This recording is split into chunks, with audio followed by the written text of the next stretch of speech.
नमस्कार साथियों। आज की कल देख रहे हैं आप कि देश भर में लोग यूजीसी बिल के खिलाफ प्रदर्शन जगह जगह कर रहे हैं। आइए इनके बारे में हम समझते हैं कि ये यूजीसी बिल क्या है, किस लिए लागू किया गया है और किस वजह से दुनिया भर में प्रदर्शन हो रहा है, खास करके भारत देश में। सबसे पहले बात करें कि ये जो यूजीसी बिल है वो जातिगत भेदभाव यानी एसटी, एससी, ओबीसी के लिए एक बिल लाया गया है। पहले इस 2007 में प्रोफेसर एसके थोरैट ने एक कमेटी या रूल्स प्रतिपादित किया, जिसमें इसको ये काम बहुत पहले से ही करता आ रहा है यूजीसी बिल।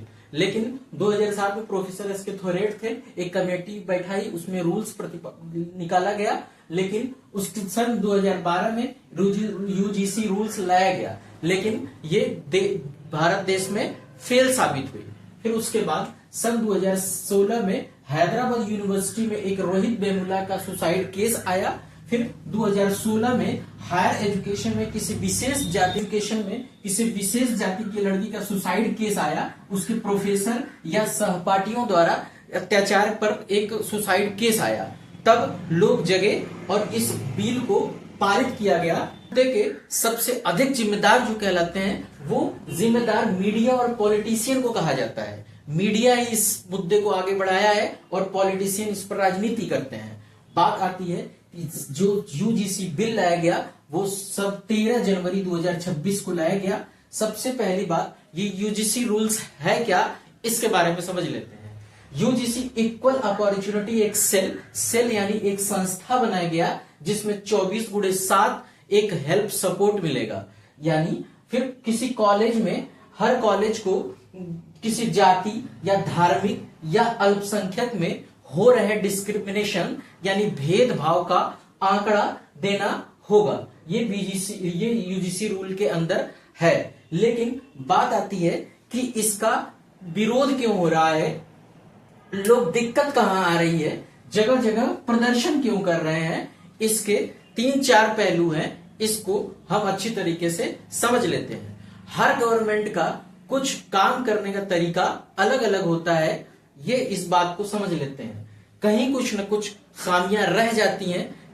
प्रदर्शन की बात करें तो सबसे पहला पॉइंट है कि एसटी, एससी, ओबीसी को पीड़ित पक्ष रखा गया और इसमें जनरल कैटेगरीज यानी सवर्ण जाति को जिम्मेदार ठहराया गया।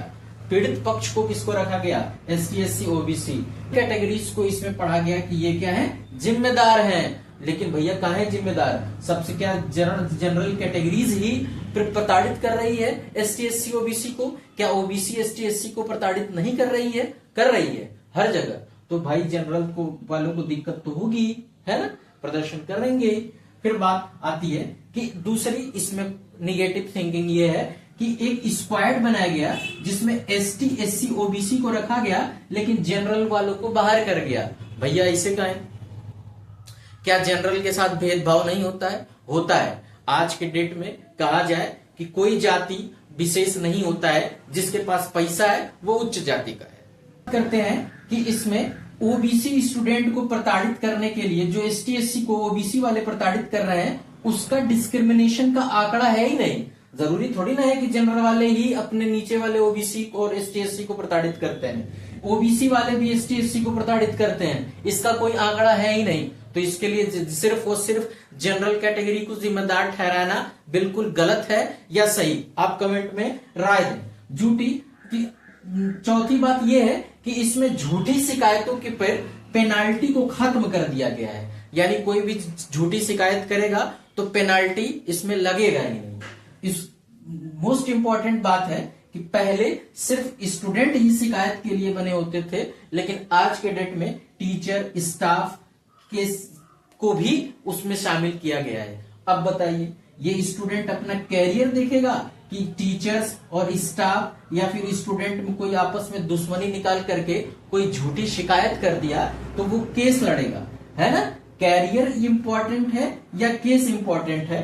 तो ये आपको इस यूजीसी बिल के बारे में भली भांति समझना होगा। कहीं इसमें गलत भी है, कहीं इसमें सही भी है। शामिल नहीं किया गया है उनको कुछ न कुछ इसमें सुधार किया जाएगा सरकार के द्वारा, मुझे उम्मीद है। इसमें किसी विशेष जाति को कोई परेशान होने की जरूरत नहीं है। ये बिल लागू नहीं किया गया है, लाया गया है। इसमें कुछ न कुछ बहुत कुछ संशोधन किया जाएगा, फिर लागू किया जाएगा। ये बिल देश हित में है, इसका सपोर्ट करना चाहिए।